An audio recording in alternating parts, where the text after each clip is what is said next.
Hello guys. प्राचीन काल में स्रोत के रूप में बहुत सी चीज़ें हैं, अभिलेख हैं, सिक्के हैं और साहित्यिक स्रोत हैं। लेकिन आज जो हम बात करने वाले हैं वो बेसिकली पांडुलिपि पे करने वाले हैं। ये पांडुलिपि क्या होती है? पहले के टाइम में अगर जैसे कि हम सब जानते हैं कि चीन में कागज़ का निर्माण 8वीं शताब्दी ईसा पूर्व हुआ और वहीं जो ब्लॉक प्रिंटिंग था उसका भी निर्माण 8वीं शताब्दी ईसा पूर्व हुआ।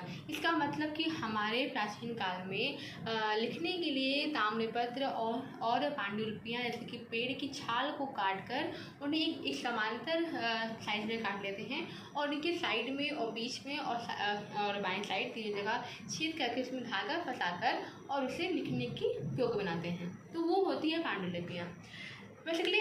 और इन्हें जो तमिल में ओलई कहते हैं और संस्कृत में इसे तालपत्र कहते हैं।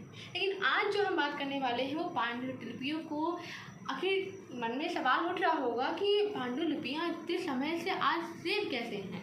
तो जाहिर है, लेकिन सेव इसलिए हैं क्योंकि उनको सेव करके रखा जा रहा है। तो आप भी इसके बारे में जान सकते हैं कि पांडुलिपियों को सेव कैसे करके रखा जाता है। सबसे पहले क्या करते हैं कि पांडुलिपियों को लेते हैं, उन्हें थाइमोल, क्लोरोमेंट इनका घोल बनाते हैं। थाइमोल और क्लोरोमेंट, ध्यान से सुनिएगा, थाइमोल और क्लोरोमेंट इनका घोल बनाते हैं और फिर फॉर्मेल्डिहाइड, फॉस्फीन गैस, या फिर अगर आपके पास फॉस्फीन गैस नहीं है तो आप इथाइलिन ऑक्साइड का भी प्रयोग कर सकते हैं। इन सब को प्रयोग कर एक आपस में घोल बनाकर, ये सभी कीटनाशक हैं जो उसमें बारीक से बैक्टीरिया मान सकते हैं वो लगे होते हैं, उनको साफ़ करने की होता है। इसका घोल बनाकर आप कर लेंगे। उसके बाद आप इसको डिटर्जेंट में डुबो देंगे और उसमें अल्कोहल, इथाइल, केवल अल्कोहल नहीं, इथाइल अल्कोहल से इसको साफ़ कर लिया जाता है।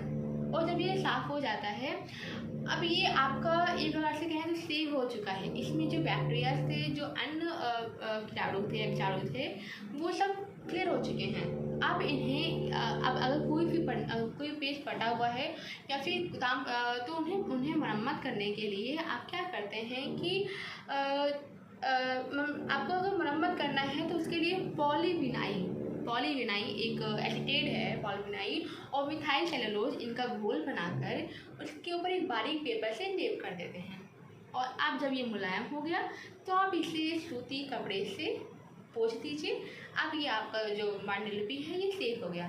तो आज हमने जाना कि पांडुलिपियाँ क्या होती हैं और उन्हें हम कंजर्व कैसे कर सकते हैं। आप लोगों को अच्छा लगा हो तो प्लीज़ सब्सक्राइब कीजिएगा। धन्यवाद।